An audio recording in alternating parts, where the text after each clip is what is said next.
Hi there, traders. This is Brad Gilbert with the Daily Market Insight for Friday, the 27th of October.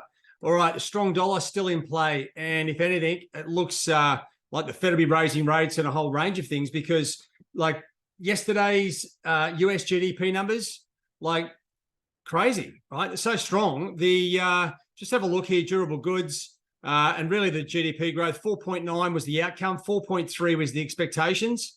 Durable goods came out at 4.7 versus 1.7.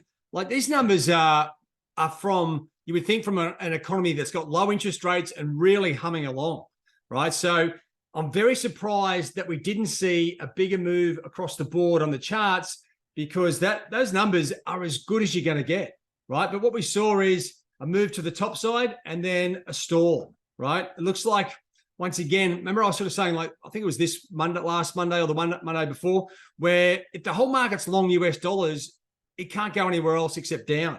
And that sort of seems a little bit like what we're seeing here at the moment because we did see the dollar rally and then sort of turn around, okay? Now, for those dollar yen watchers, the BOJ, I still reckon they're going to come in. They can't come in while the dollar's so strong. It's an absolute waste of time. So that may slowly eke higher.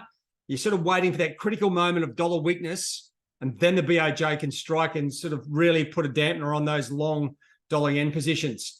Dollar Swiss up as well. But as I was just sort of saying, like the numbers really, to me, I would have been sitting there sort of holding the position and thinking, well, you know what, this is one of those big winning trades.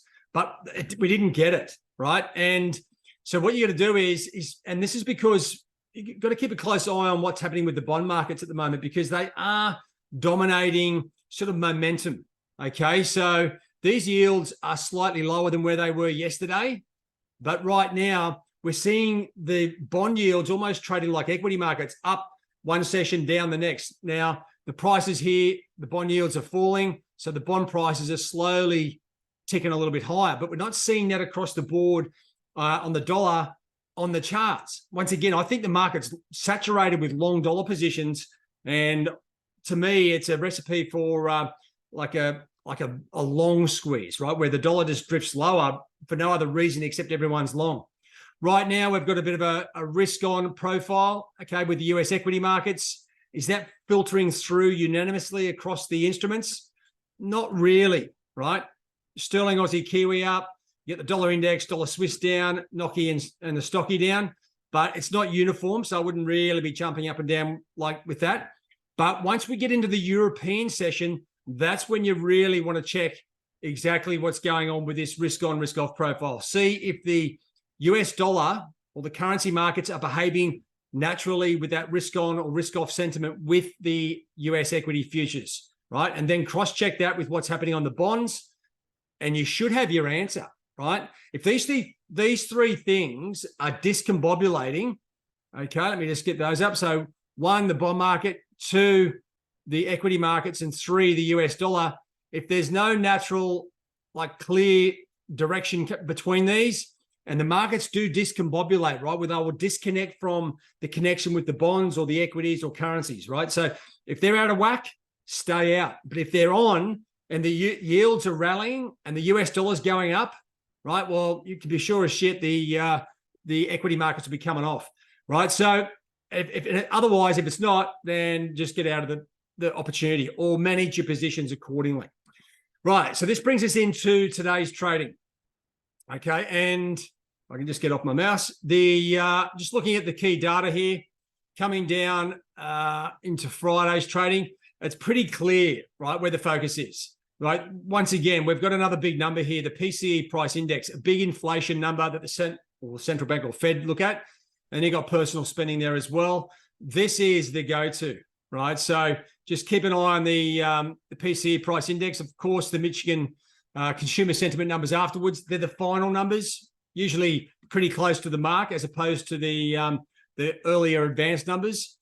So keep an eye on that. But I tell you what, this is going to be a big confirmation for the markets. Is the dollar really going? Like, we're getting all these strong numbers, like the GDP numbers were exceptional.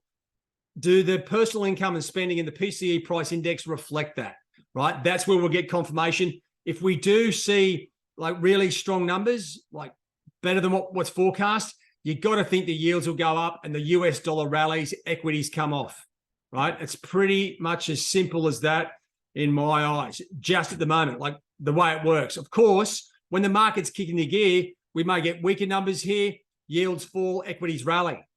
But then just like, don't take it as gospel, because the markets are dynamic. We may, in fact, get stronger numbers here, right? The bond yields may not do anything. And as I said, the market's saturated long. The bond yields may go down, and that may stall a dollar move. The dollar may drift lower and equities may rally, right? You've got to keep an eye on these various asset classes. What it does is it clarifies things. It improves your probability of success, okay? So, like, once again, strong US numbers, you'd think the dollar rallies, euro, sterling, Aussie, Kiwi falls, okay? If that's happening, you can look over here at the bond yields. If they're going up, that's confirmation that the move is actually real, right? And you'd think equities would fall. That's just the natural route of it. So dollar, keep an eye on the bond markets for direction. And when? Well, it's clearly obvious, just at the time, well, around the time of the releases, but also afterwards, right? If I can just get that page back up. So look at your calendar, see when the key data is coming out, and that's the time to focus, right? And that's when you start looking at the various aspects. Now, if you guys haven't got Metastock, jump on our website. We've got a link for a discount on this thing. You need this setup, right? We've got all our templates. You can jump on those as well. Otherwise, there's a lot of traders out there that in our program that are making seriously good cash. And that's because they know exactly what's going on, right? If you want to join the conversation, obviously jump on the Discord channel there, and you too can take advantage of some of these opportunities. But PCE price index, it's a big number. So make sure and when I say big number, it's like means, it's got importance to it, right? So either join the discussion on the Discord or wait for tomorrow's Daily Market Insight. All right, guys, have a good one. All the best. Cheerio.